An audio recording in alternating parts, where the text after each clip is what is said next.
This is a True Crime in Real Time update from True Crime Today and the Hidden Killers podcast. As Sean Diddy Combs prepares for his trial in May 2025, the storm he now faces is unlike anything even a man of his stature could have imagined.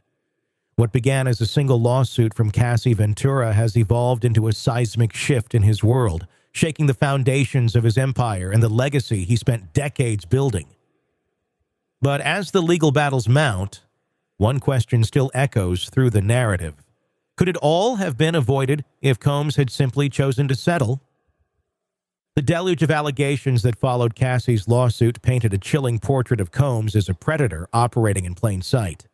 His refusal to settle, many now speculate, may have been his downfall, but perhaps his reckoning was always inevitable.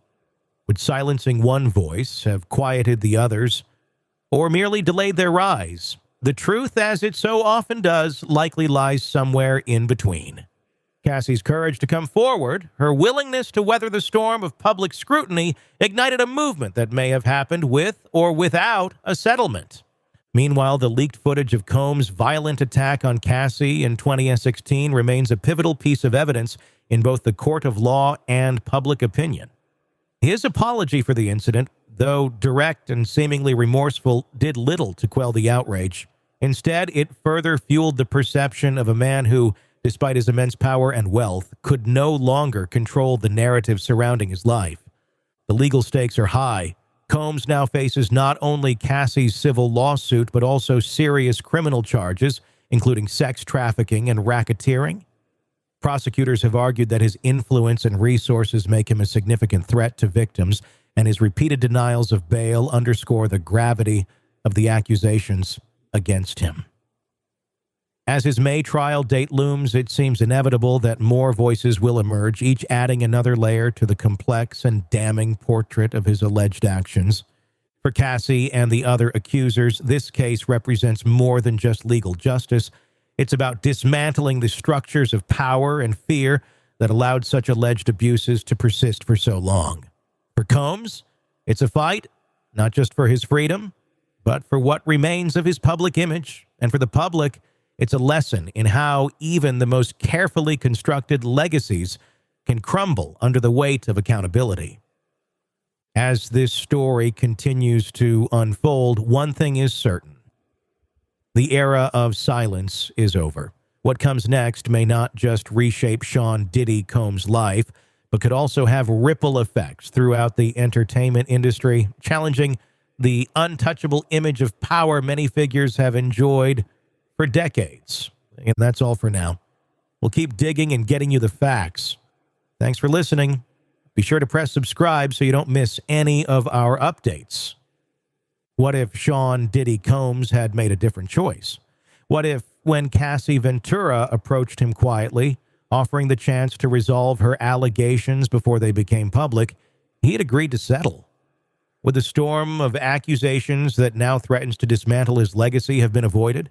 Or was this reckoning inevitable, a moment waiting to explode regardless of how much was paid to silence it? The decision not to settle is a pivotal one in this story. At first glance, it might seem like hubris, an assumption that his power, influence, and resources could weather any storm.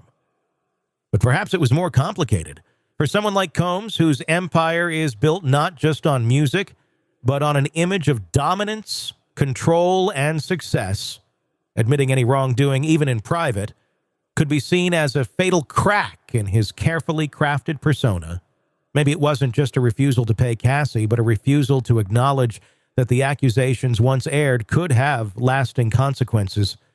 And yet, settling with Cassie could have kept her allegations out of the public eye. No lawsuit, no explosive headlines, no ripple effect that emboldened others to come forward.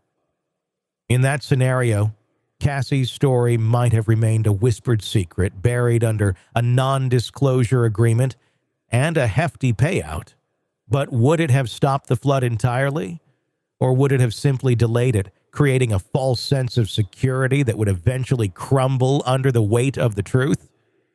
The timing of Cassie's lawsuit on the eve of the Adult Survivors Act window closing raises even more questions. Did Combs underestimate how serious she was? Did he assume the threat of a lawsuit was just leverage, a bluff he could call? Or was his refusal to settle rooted in a belief that paying her off might invite more allegations, creating a dangerous precedent where anyone with a grievance could come forward for a payday? If so, that strategy backfired spectacularly. Instead of silencing Cassie, his refusal became the spark that ignited a much larger firestorm. Then there's the cultural shift to consider. In an era where powerful men have fallen from grace under the weight of long-buried accusations, it's possible that Combs was destined to face this moment, regardless of how he handled Cassie's claims. Would the accusers who followed her lead have remained silent if the lawsuit had never been filed? Or would the tide of accountability we're seeing now have risen anyway, pushing these stories into the light settlement or not? Perhaps the most intriguing what if is this. If Combs had settled, would he have been able to maintain his public image long enough to address the issues internally and mitigate further damage? Settling might have given him time to quietly restructure his business dealings, distance himself from potential risks, and safeguard his empire from collapse. But that kind of calculated damage control assumes the allegations themselves were isolated, something the wave of accusers suggests was far from the case. Instead, his refusal to settle with Cassie opened a Pandora's box. Her courage to step forward became a rallying cry for others, and the resulting legal and public relations nightmare shows no signs of slowing. Even if he had settled with her, the cultural momentum toward accountability might still have led to this moment.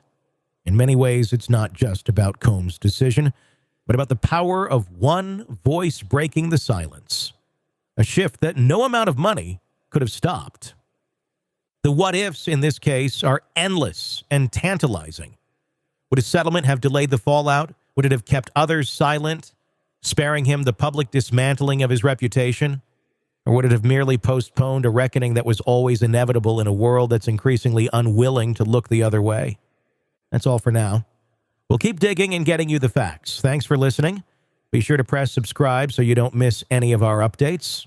In a world where the darkest secrets lie just beneath the surface, They said it was an accident, but the evidence says otherwise. where hidden killers roam unnoticed in the shadows. I think you would definitely be looking at a blend of toxic, very bad narcissistic personality traits, and they will be vengeful and possibly resort to violence. Join Tony Brueski as he uncovers the truth behind the most chilling cases. They said it was an accident, but the evidence clearly says otherwise. Each episode, we dig deep into the minds of those who commit the unthinkable. To your point on narcissism, he thinks in his own mind how witty he is. Yeah. But he lost that jury. I was done with him in 2 minutes. From unsolved mysteries to infamous crimes. Geez, you've just talked about how you've taught yourself how to do everything under the sun. I bet you did a YouTube video, how to best kill somebody with a knife. Hidden Killers with Tony Brueski takes you where few dare to go. How does someone with such a dark secret go unnoticed for so long? With multiple new episodes every single day. We're not just telling stories, we're seeking justice. Listen now on Apple Podcasts or wherever you get your podcasts. Just search for Hidden Killers with Tony Brueski.